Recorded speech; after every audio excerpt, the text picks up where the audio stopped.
Good morning, good afternoon, and or good evening. You're watching Nub's Collection, a YouTube series dedicated to the cataloging and review of every game in my physical media collection. As always, I am your host, Victory Nub, and today we are looking at Doom. Originally developed and published for DOS-based platforms by id Software, released in the United States on December 10th of 1993. The version that we're looking at today would be the only one that I ever actually owned, the Super Nintendo port, which was developed by Sculptured Software, published by Williams Entertainment, and released on September 1st of 1995.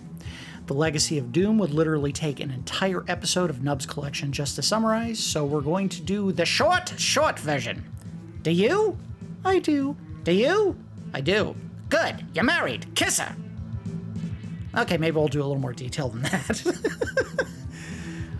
Doom was created by id Software, a studio co-founded by John Carmack, Tom Hall, John Romero, and Adrian Carmack. It was the third major independent release by the studio following Commander Keen in 1990 and Wolfenstein 3D in 1992. Development started as a new 3D engine created by John Carmack. I'm going to pause here so you don't hear this song forever, if I can. Let's just do this. There we go. And was proposed initially by Hall to be used for a new Commander Keen game.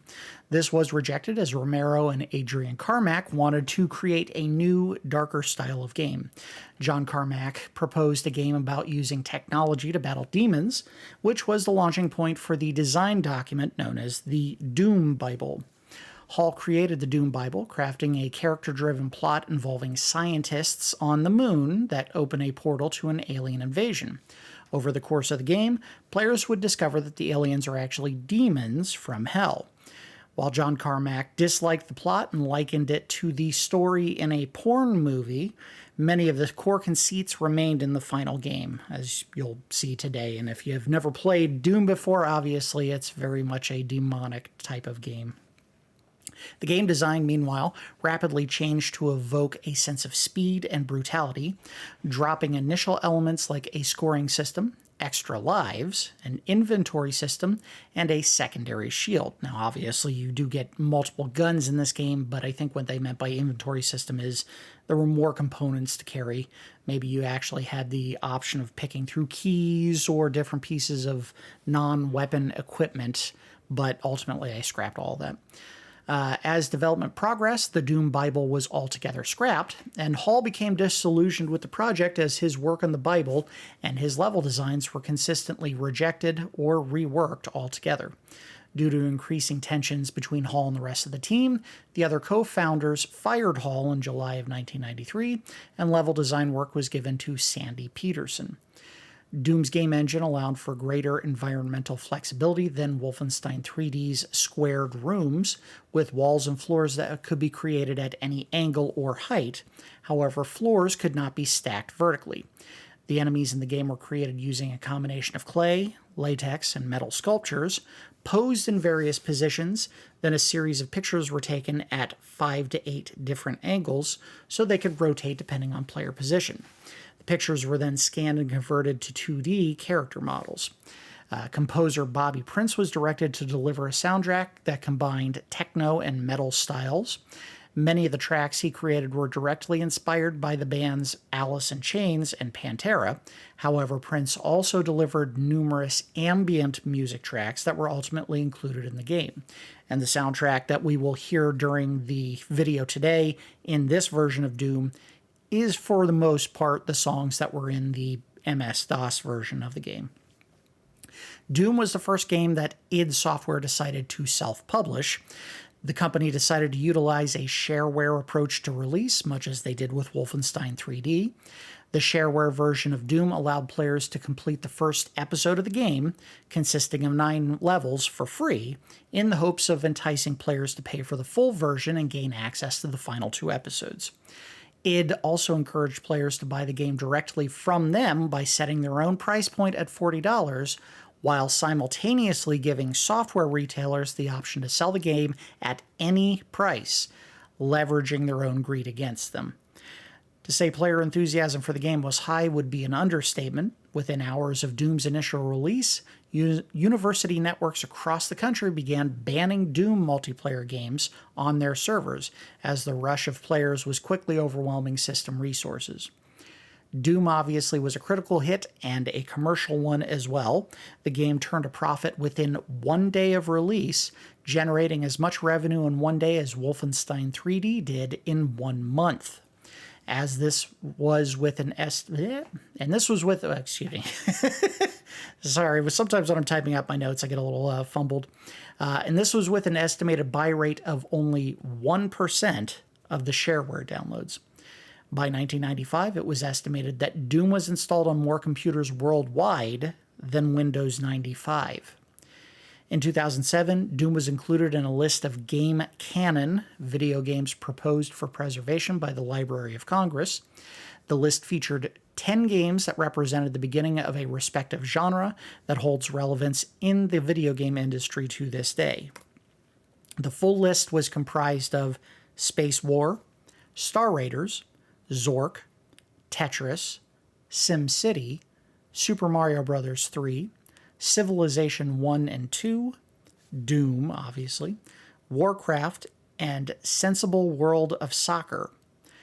Doom also courted its share of controversy, featuring graphic violence and satanic imagery. The sequel, Doom 2, was the first video game ever given a mature 17+ rating by the ESRB. The game also sparked renewed controversy when it was discovered that Eric Harris and Dylan Klebold, the orchestrators of the Columbine High School Massacre, were fans of the game, with Harris writing in a private journal that the shooting would be like playing Doom. I don't want to end this on a sour note, so let's pivot to some brief notes that I had on the version that we're looking at today, the Super Nintendo release. The SNES version featured a completely new game engine called the Reality Engine. The game makes use of the Super FX2 chip and was one of a handful of games to feature a colored cartridge. Unsurprisingly, they chose red for this cartridge. Due to limitations in the hardware, the enemy models only animated from the front, meaning they can only ever face the player, which rendered enemy infighting impossible. Enemies can still hurt each other indirectly with projectiles, however. Doom was one of a small number of games that was compatible with the X-band console gaming modem, which supported 2-player deathmatch. I never actually had that. I think the first online modem that I had for any console would have been PlayStation 2. And they had a modem that you could hook up and use, and I think I got it for, of all games, Metal Gear Solid 3 Subsistence. And let me tell you, it was not worth the money. And I don't think I ever used it for any other game. I played that maybe 2 times and said, nah, not worth it. Never touched it again. Perhaps the most exciting, if underwhelming, feature of the game, Doom, we're talking about now, is the inclusion of support of the SNES mouse. While that does sound like a game changer in terms of control for a console game, as we're going to see today, because I do have the mouse, that is very much not the case. Anyway, let's go ahead and get started. All right, so I thought it'd be fun to actually record how the game actually works when you're using the SNES mouse.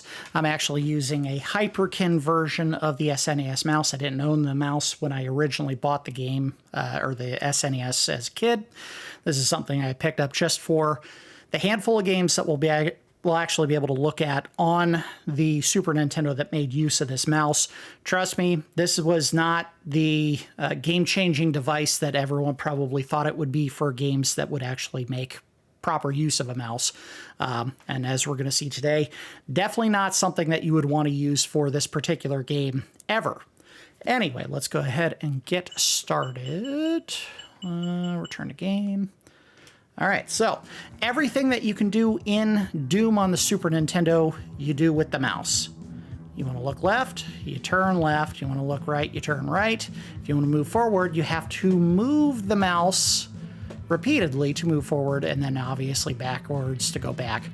So there's only 2 buttons that you really need to play this game. You only need the left to fire your gun, and the right will allow you to activate doors or levers or anything like that. And that is everything you need to know about this. Now, Now we just need to go find some aliens and space marines to go kill, and obviously I'm having trouble because I'm stuck in a barrel. All right, come on, let's get it going. Where are the bad guys to shoot? Get up the steps. All right, that's armor. And I think I just saw some gibbets, some innards from some bad guy there. Now, one of the things that they didn't bother with in this game, and probably for the right reason, you don't have to ever aim up or down to shoot an enemy. If they're directly in front of you, it doesn't matter if they're like 20 feet off the ground or in a pit below you. If you have the line of sight, if you're aiming in the right direction, you will shoot them, which is why you don't need to be able to look up or down in this game. All you really need to do is just aim at the enemy and fire. Come on, get off the wall. So this is not the best way possible to play this game. What we may end up doing is I'll use this to complete the first level because it's not the biggest or most difficult one in the game. And then when we get to another level, we'll go ahead and swap over to the controller. Gotcha! You don't even really need to aim in this game. You just kind of face the general direction of the enemy and shoot. Alright, back up, back up. There's armor behind you, Dink. There you go. I don't know why he's stacking 15 different helmets on his head. How are they going to fit? At some point, he's just going to be wearing like a 20-foot wide helmet on top of a bunch of other concentrically smaller hats. Doom guy, how are you doing? My neck is killing me! I know there are tons of secret rooms in this first level, and I'm probably going to miss a bunch of them because I don't know where they all are. Get rid of that barrel. And I don't think you can go over that ledge. I think you have to go another way to get out there. But I might be wrong. I'm trying to remember if you have to hit a switch to get to that thing or if you find another way out there. I want to say you do actually find another way out there, but I just don't know what that would be. Oh, and I know I have this on camera and I haven't said hi yet, so hi! Alright. Let's go this way. I think there's a door over here, right? Or passageway. There it is. Uh-oh. Someone's shooting me. I don't know where. Where are you? Someone shot me. No! Who's doing that? Alright, run. Just run away. Nope, stop doing that. There's a guy, a demon up there. Since there is no strafing with the mouse, it is very difficult to avoid fire without just turning in a direction and running. So there's the exit right there. That's all we need to do. But if you go over here, and I believe you hit activate. Oh, maybe not. Or maybe there's a... Oh, it's this... Is there a switch? It's over here? Right here? Now, another thing about this game, and we're not going to be able to see this until I finish the first level and then just say screw the mouse and move to using the controller like we're supposed to. I believe there is a way to pull up a map. And the map, because you're using the Super FX chip, there he is. And I'd find you eventually, jerk. I want a shotgun. Handguns are nice, but I want a big, badass shotgun to take these guys down. There is a map function in here, and it is fairly useful. In fact, I believe you can play the entire game. Come on. Wait, I heard it.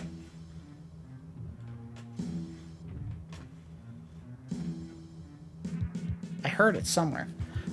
Oh, let me turn the volume up a little bit on my headset here.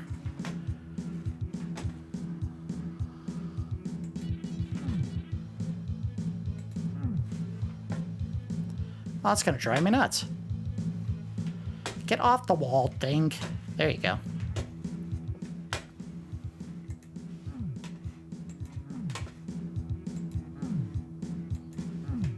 Oh, that's annoying. Ah, Lord. I know there's something here. All right, maybe we just run to that and then I'll activate it. Maybe I hit it twice and I should have hit it once. No? Ah, man. I wish I knew. I don't think you need a key to exit this level. Get out of here. Any guys on the left and right? I don't see anyone. Back up a bit, blow up the barrels. Oh boy, that was a dumb idea. Good thing there's a health kit right there. All right, and get rid of that. No, get back up, back up. Get the... I was gonna say, why are you taking so many shots to blow up? All right, turn, turn, turn. Well, this is baffling. I know there are a bunch of rooms in here that you can access, and I am blanking on how you access them. Really stinks because I know there's a shotgun here and I could get it and I could use it. And oh, isn't there a way up there too? Or maybe that's tied to this thing that's open right now. Wait, there it is. Nice. It's no chainsaw, but it is a better weapon than a handgun. Get poor Doom guy back up to just a bloody nose. Alright, get out of the whatever that's supposed to be, lava or poison or something. I know there's a way out there. That's alright, we're just gonna move on to the exit. I got the weapon I wanted, let's just get out of here. Now, while you are hooked up using the SNES mouse, the controller does essentially nothing. Can't shoot, can't move, can't do anything. So, once we finish this, I'm going to swap back over to the regular controller for the rest of the gameplay today, and then I'll have to stop the video for a second so I can rearrange some stuff. Get that, get this, grab that and that. All right. And we are done. All right. So as you can see, yes, you can very much play this game using the mouse, the SNES mouse. Is it the best way to do it? Absolutely not. All right, let me turn off the camera here for a second, then we'll continue the video.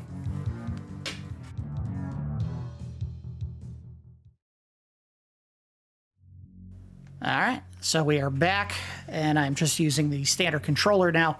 Again, not the best way in the world to play this game. However, one of the things that is nice about this is you have the ability to strafe using the shoulder buttons on the SNES controller. So now I can dodge enemy fire if they're shooting projectiles that you can see. Obviously, that's not a guarantee. Come on, turn. Why are you not shooting? There we go. I hear something. Oh, there he is. Gotcha. Oh, wait. Another guy over there. Calm down. Shoot the guy. There you go. This is not the smoothest video or presentation of all time. It is a little bit laggy in the response. You press to the left or right, and it's like a half a second response delay. So this would not be the preferred way to play Doom, obviously. But if you're a kid like me who didn't have the money for a PC, this was the only way you're ever going to get it. Now, I say that, and if you knew how much PCs cost back then, at least ones that you could probably patch together yourself, you go, why wouldn't you be able to pay for that then? But you got to keep in mind, this game, the version that we're playing today, came out in '95, so I would have been 13 or 14. So I didn't have a job at that point, and there it is. My personal allowance basically was not the kind that you would be able to spend to, build a PC for what I probably would have ended up paying maybe $400, $500 to build a PC myself. There we go. Ooh, I got mega armor. Important to note, and I did not press any buttons to make this happen, but the game basically just started while I was doing the intro and setup for the game today. There is no battery backup for saving, and there is no password system for this game. If you start a new game, you start from the very beginning. And this is not a very short game unless you're speed running it. Which, among the many, many things that I didn't really talk about much and probably could have, this was one of the games that basically kicked off the speedrunning genre or community that is so thriving today. This was one of those games that everyone just, had gotten so good at that they were like, well, if you know where the keys are, you can blaze through the game in just a couple of minutes. Obviously, I'm taking a leisurely pace because I don't know where all the enemies are. And I certainly don't know where all the items are. I know I made it pretty far in this game, but I don't think I ever beat it. And certainly, I think one of the things about this game that was so interesting or unique about the design is the fact I just went a big circle, didn't I? I sure did. The fact that the end of the game is, if I'm not mistaken, just kind of a big trap where you do it and then you pop up in a room that you're intended to die in, and the game just kind of ends and it's like, good job, you beat the game, sort of. I might be getting it wrong or oversimplifying it, but that's how I remember it being. This way? There we go. Go, go, go, go. Get in there. There we go. Oh, another guy.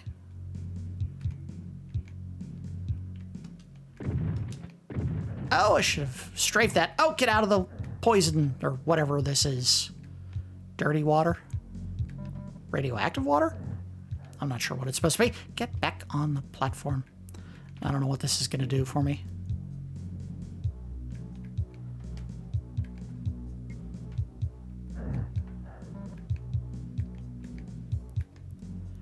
Alright, how about this way? I did go this way before, didn't I? This is how I got in there. Alright.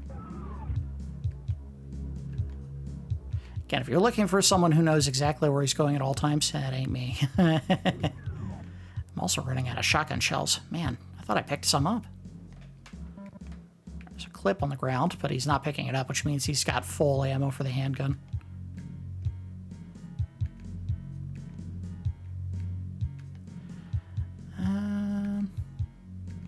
I cannot remember the first time I played Doom, but it would not have been on a PC that I owned. It probably would have been at a friend's house. We will, if I can find a copy that's relatively cheap, look at Wolfenstein 3D, which I just walked in a big circle again, didn't I? Damn it. So where the hell am I supposed to go?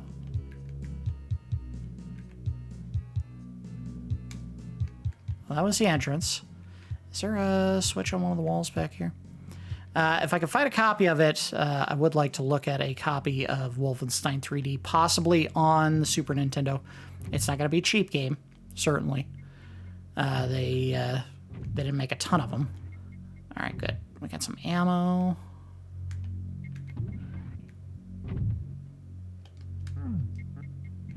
What the heck happened? Oh, there we go. Well, the platforms in this game act real funky.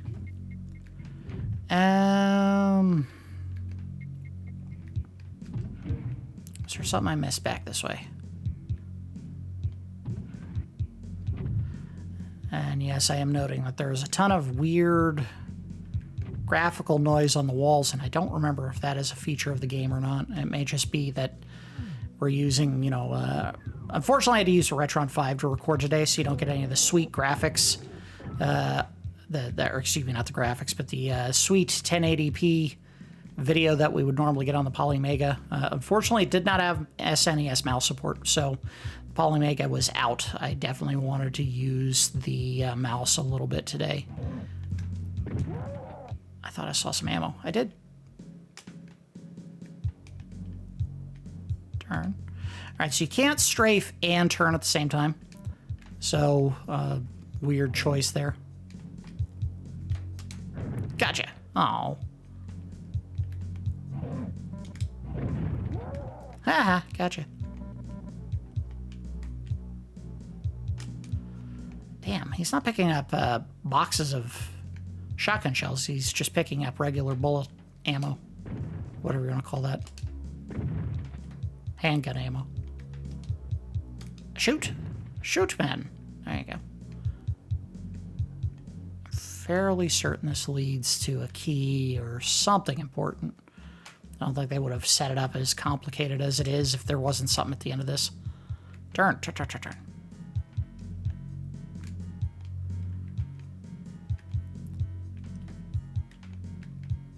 I guess the only other reasonable comp I would have had for this game would be the first-person sections that they had in Jurassic Park on the Super Nintendo.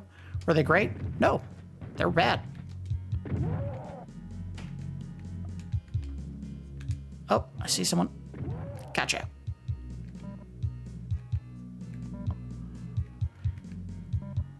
But they were playable, and that's the important part.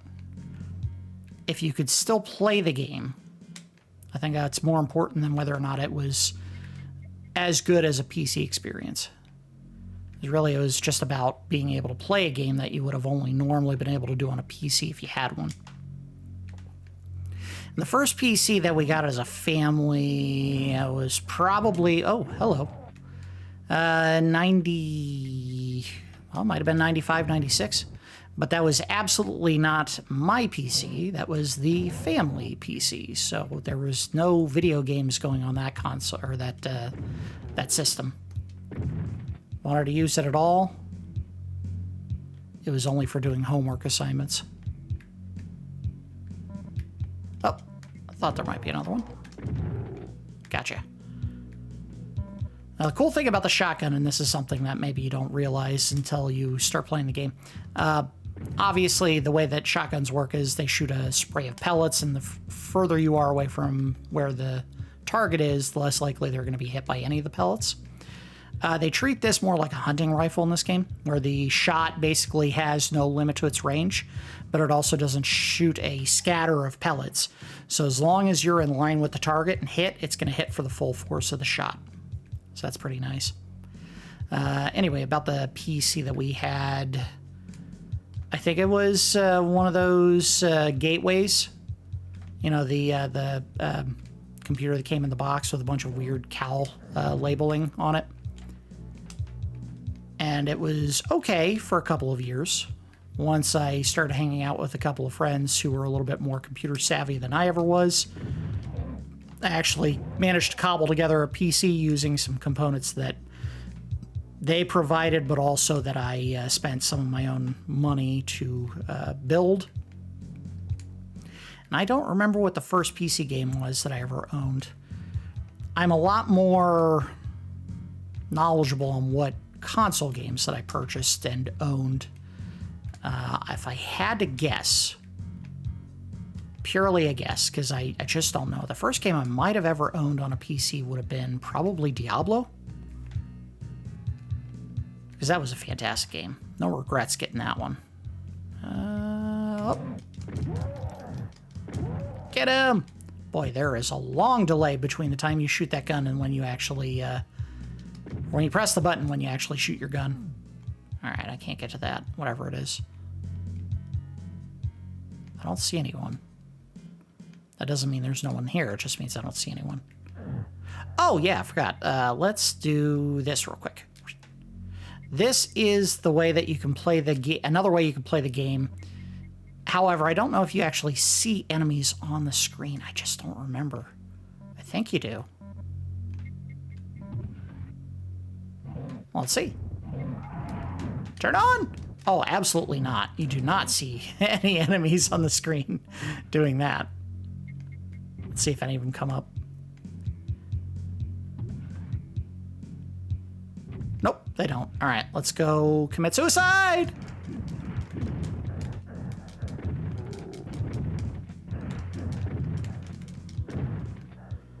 I did better than I thought I would. Obviously, this is not a good game for shooting lots and lots of enemies very quickly because it is not terribly fast responding. But again, they give you a super generous hitbox for most of the enemies in this game. Like, if you're in the general direction of the enemy when you pull the trigger, it's probably going to hit them and kill. All right, nothing that way. The map really isn't great, obviously, for shooting enemies, but if you're trying to navigate a map, see, it actually works pretty decent here. Not to mention, I think it actually moves much smoother this way than this way. Personal preference. If I'm just trying to get from one end of the map to the other because I know there's a secret in one spot, that is a good way to do it. Oh.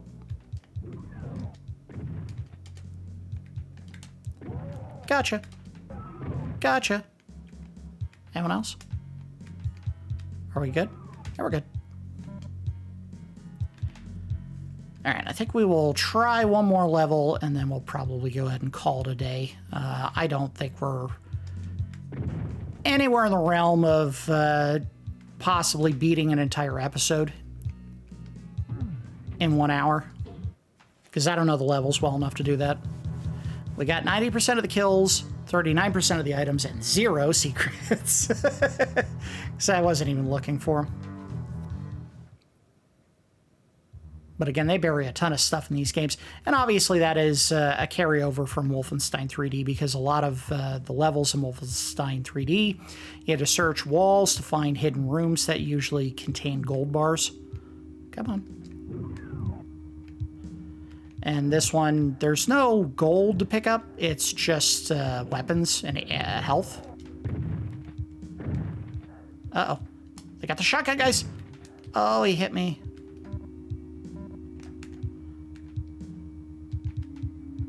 So again, remember I said that while they did ask the composer to do kind of metal for some of these levels, he managed to sneak a lot of ambient music. And, well, let me tell you, this song doesn't make me think metal. And I don't know if I'd say it's techno either. This probably would qualify as the ambient. All right, we're good. Get some armor.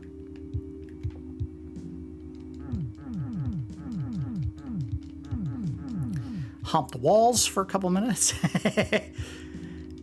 Oh, Doom Guy just needs to let off some tension. Oh, there's a door here. Let's see what's in there. Oh, God. No. I need you to shoot your gun, man. I don't think they can. Oh, yes, they can. I was about to say I don't think they can open doors, but apparently, yes, they absolutely can open doors. There's a guy down there. I don't know if this is where we start seeing the... I'm not sure what they're called. Bull demons? It might be. Or I might be an entire episode too early. Oh. Definitely where we see... I think these are the imps. The ones that shoot the fireballs at you. Come on, get that ammo. It's right there. Oh, yeah. Tons of ammo from that. I see something down there. Better safe than sorry.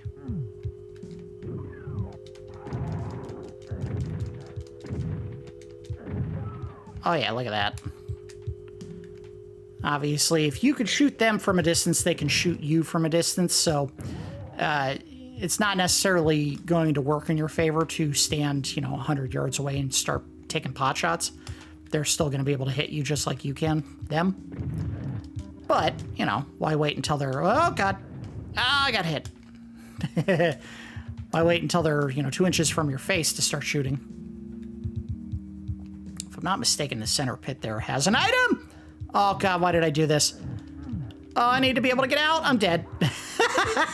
I think you just restart the level if you die. Yep, you just restart the level. All right, let's try not to fall in that pit this time.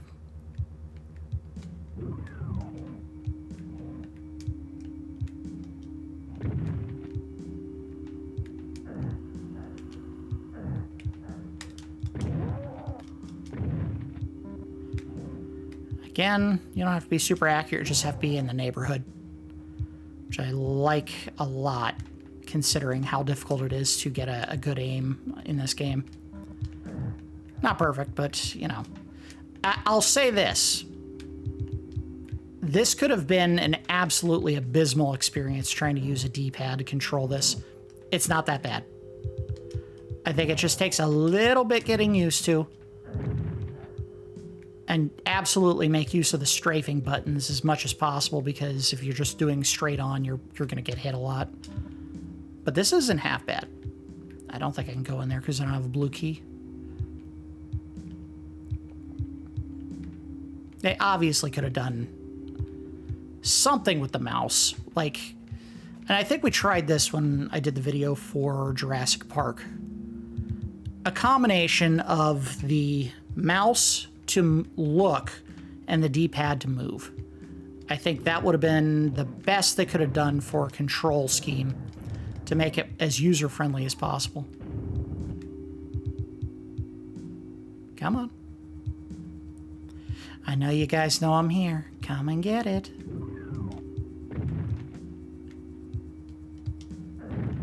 Damn it. Come on, hit him. There you go. You dummy.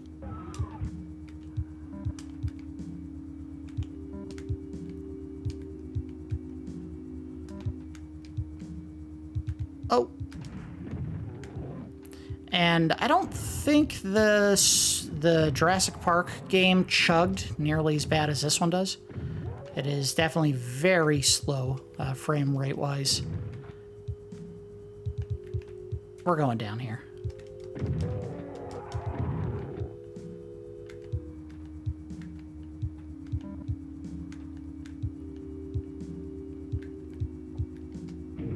Obviously, I don't think kids would necessarily know this today about the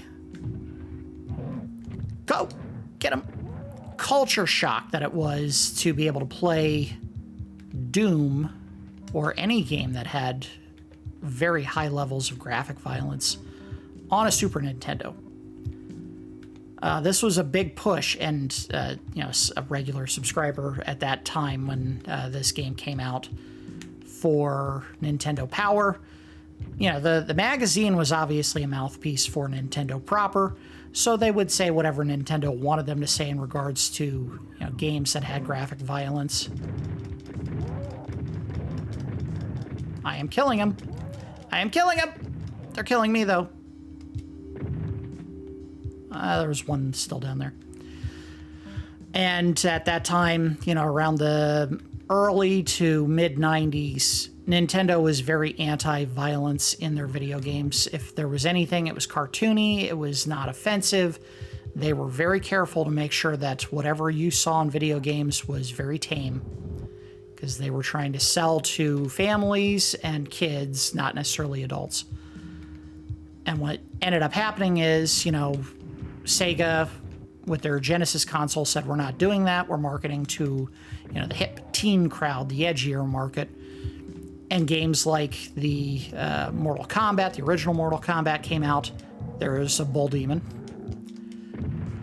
Outperformed on the Sega Genesis versus the Super Nintendo version of the game. And Nintendo realized that they were making a mistake by doing this, you know, very family-friendly approach to their video games. So they decided to start selling games on their consoles that were mature. Around this time, obviously, the SRB was coming into existence, so there was a rating system, and I think Nintendo, if they didn't push for it, I believe in Japan they had a system for rating games around this time. Come on, why aren't you moving? There you go. Pick up the helmets, dummy. All right, we got a key, but I didn't see what door it went to. It was a yellow key, and I don't know if I've seen a yellow door yet. I got a shotgun. And we will do an episode of Rental Regrets on, maybe it might be the next episode actually, on Mortal Kombat 2. Mortal Kombat 1, obviously, on the Super Nintendo was very heavily edited. They took out all the violent fatalities from the game. They made sure that there was no blood when you hit enemies. Anything that flew off the enemy would have been sweat. It was just the same blood decals, but they colored them to look like sweat. But in the second game, they said, you know what? We've got a rating system. I think they had a rating system in place at that time. Let's just go ahead and put in an unaltered version of the game. And there was absolutely, full fatalities, blood, all the accoutrement for the Mortal Kombat series that we all know and love today. All right, this is where I struggled before. We want to take this slow. I'm getting shot at by somebody. Oh, right there. Caco Demon. Get the Caco Demon. They're on the other side too. Nope, right here. Gotcha. There's still somebody shooting me. I don't know where. Yeah, it's over here. Oh, I see it. Gotcha. Oh, no, no, no. Don't fall. Damn it, Doom Guy. Stand for something or fall for everything. Alright. Oh! Oh! A lot of bad guys. I hope they're all facing that way, not behind me. They're all behind me! I have no armor. I also don't have the blue... Up. No, I thought that was the blue key card. I got so excited. I think I'm getting near the exit, but I don't have the blue card.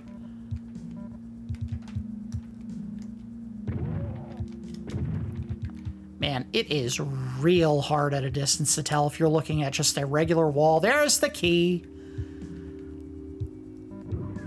Uh-oh. Oh, God. Run away. I value my life. I don't know where I am. It's all a mess. I can't see. All right, I think I made it out. Oh, boy. All right. I hate to do this. Oh. I was about to say, I hate to do this taking a chance on something that may not pay out, but it looks like it will pay off. We're going to save state here, and I'm going to run down there and hit the switch. Let's go. All right. Cool. I got some health back. Not a ton, but some.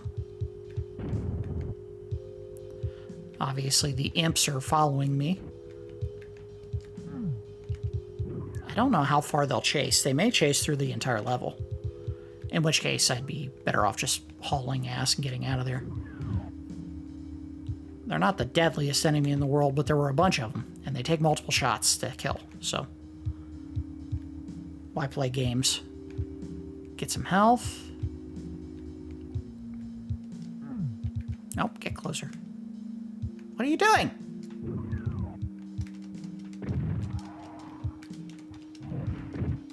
Oh, come on, hit him. Gotcha. I think I see someone. I do. All right. Oh, there's a lot of noise, unfortunately, on these walls. Obviously, if you were playing the original PC version, it was a lot easier to distinguish the enemies because they had more frames of animation. They actually turned instead of just facing you all the time, so it was a lot easier to differentiate them from the environment. But in this game, on the Super Nintendo, kind of difficult.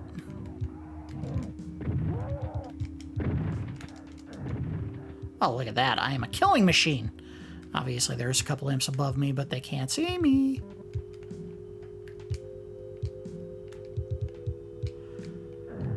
I remember an article in Nintendo Power about how to play this game effectively. Imagine that, Nintendo Power telling you how to play a Doom game.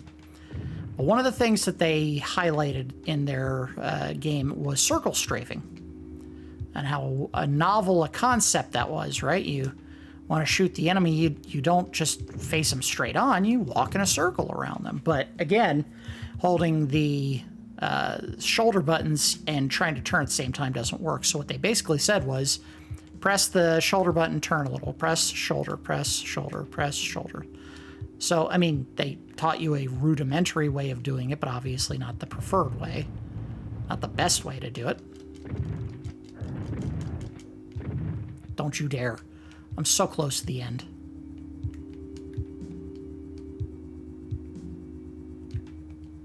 All right, I think we made it.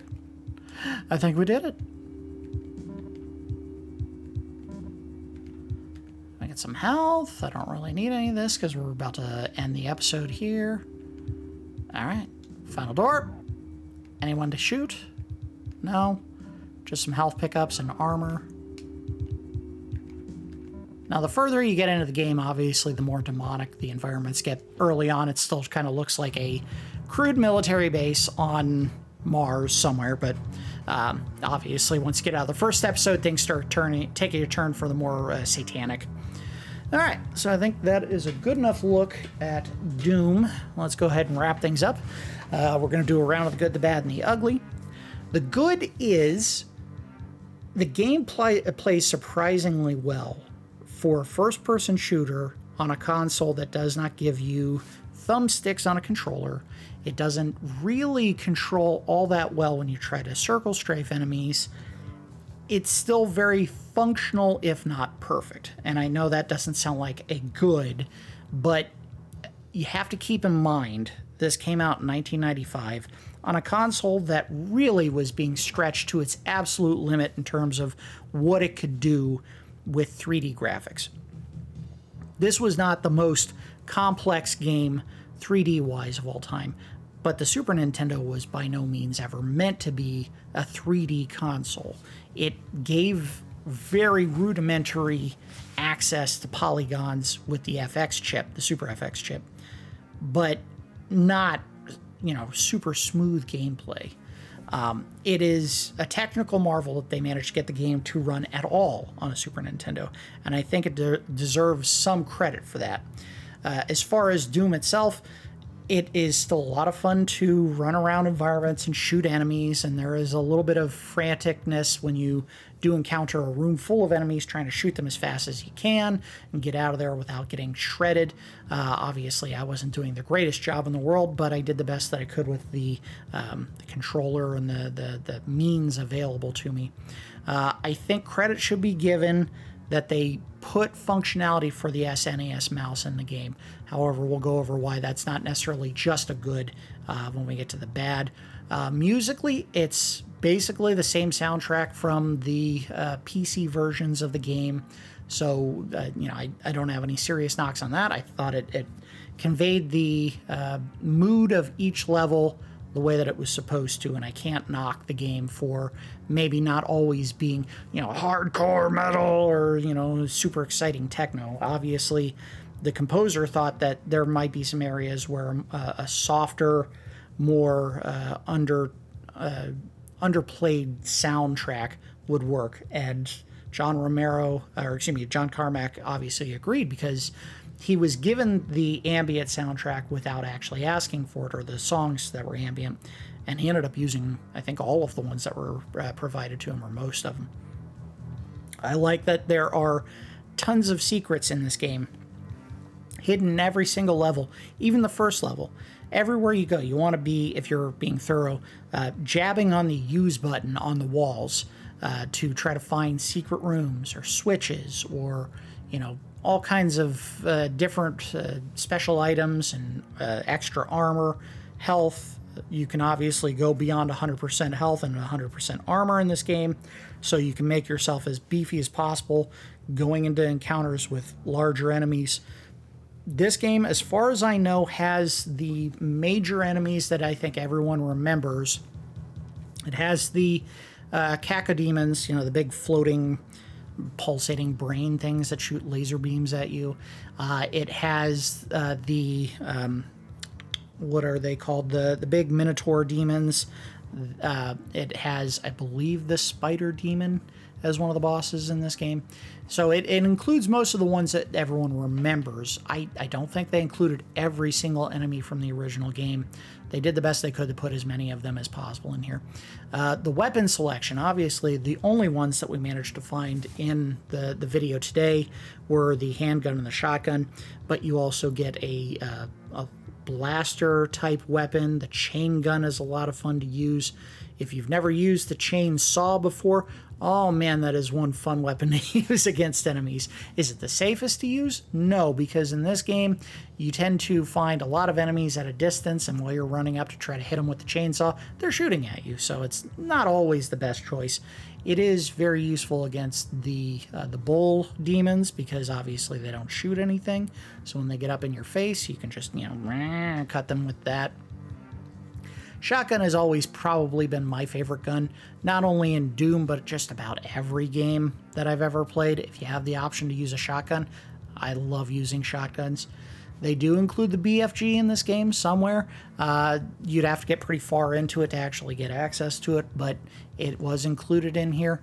I don't think there were any secret codes or anything like that to see later levels in the game. If there are, it's too late. I'm not going to bother looking it up to try to get to an area where you have the BFG, but it's there. It's very effective at killing enemies. As far as the bad, again, it is stretching the resources of the Super Nintendo to its absolute breaking point. This game chugs super hard. You're probably getting no more than 15 frames a second in the video, and it is very painful on the eyes. When you're talking about modern gaming running at like 120 frames a second, which, by the way, the human eyeball, from what I understand, can only process 60 frames a second. So anything over that, you're really just adding frames that you can't even see. But 15 frames a second, you can absolutely see the lack of frames in between individual movement shots, and it is really bad. One other thing I should add, and good. The game is very forgiving considering how difficult it can be to aim in this game for hit detection. You can be shooting at an enemy and they could be, 5 feet to the right or left of your shot and it'll still hit them. So they were very forgiving in that regard, which is good because aiming in this game can be very, very difficult, and that is in the bad. They give you the option to strafe using the shoulder buttons and turn using the left and right on the D-pad, but not at the same time, and that is a bad.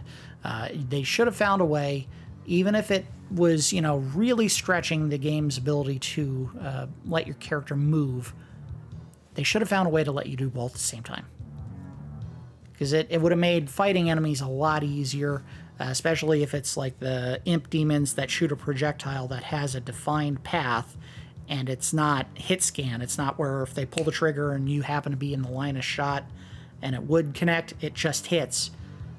If you're fighting an enemy that shoots a projectile that has to travel before it hits you, circle strafing is the easiest way to avoid that. And unfortunately, it's not really that viable in this game unless you get used to tap the shoulder button, tap the D-pad, tap the shoulder button, tap the D-pad. And that's just not great design. It's not fun to do it that way. The mouse, when you use the Super Nintendo mouse in this game, you do all your movement using the mouse. Forward, backwards, turning left and right. There is no strafing if you use the mouse. And unfortunately, if you're using the mouse, the controller does nothing. You might be able to pause, and that's it. I'm not even sure you can do that. But if you're using the mouse, you're limited to turn left and right, move forward and back, shoot, and open a door.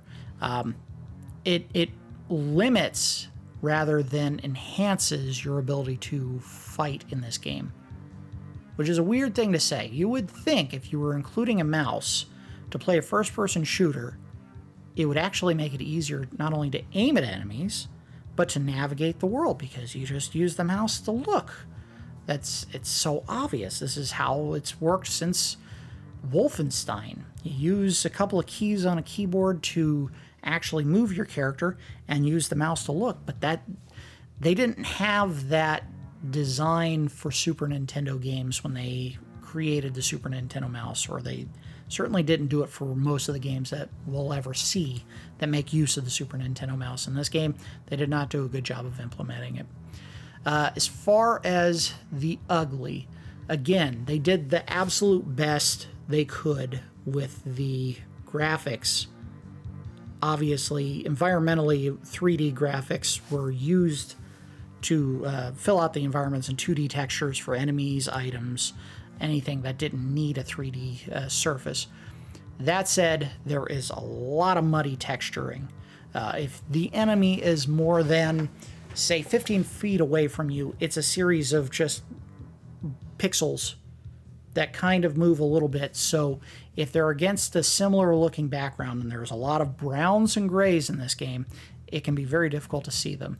Not impossible, but it does tend to be, is that series of glitches like just the wall flaking out, or is that an enemy? Oh, I got shot, and then you just start shooting at whatever it is. I did notice that some of the walls in this game, and that may have been because I'm using a third-party retro console to play the game, or it may have just been the design, had a lot of weird color pixels popping in them, and it just was very ugly. It did not look good. You're walking down a dark hallway, but on all the walls around you are these like bright white and light blue and pink colored pixels, and it just sticks out like a sore thumb. Not great.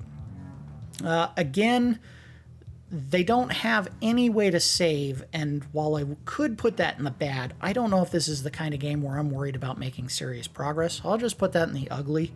It could, in theory, go in the bad, but yeah, it's unfortunate that, they put all the effort to compress a game that really should never have been able to run on a Super Nintendo into a Super Nintendo cart, and then never bothered to either put in a password system or a save functionality via battery backup.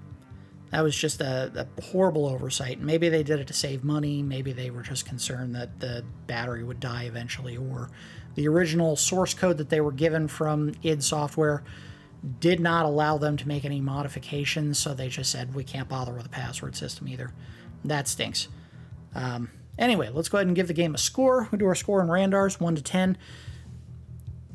I am impressed that the game runs as well as it does, and I think that's worth some serious points. It's not perfect, and it is absolutely not the best version of Doom available, so we can't give it a really high score, but I think it's decent for what it is capable of doing, and if this was the only way that you could play Doom, it's not a bad game. It's just not great. I would say this is a 6 Randar game. It's impressive. Technically, it just chugs like crazy, and it's hard to tell what you're looking at if you're more than 15 feet away. And the mouse support, unfortunately, no matter how cool it is, an idea to be able to use a mouse to control a first-person shooter game on a Super Nintendo is not the ideal way to play the game. So it's kudos to Sculptured Software for managing to make this game work on a console that should never have been able to handle this game. But obviously there are some serious issues that hold it back from being a truly great game. 6 Randars, I think, is a very fair score. It's not perfect, and it's certainly not going to go down as the best way to play Doom, but it is a passable way to do it if you had no other options. That's going to do it for this episode of Nub's Collection. As always, I do appreciate each of you watching, and I will see you next time.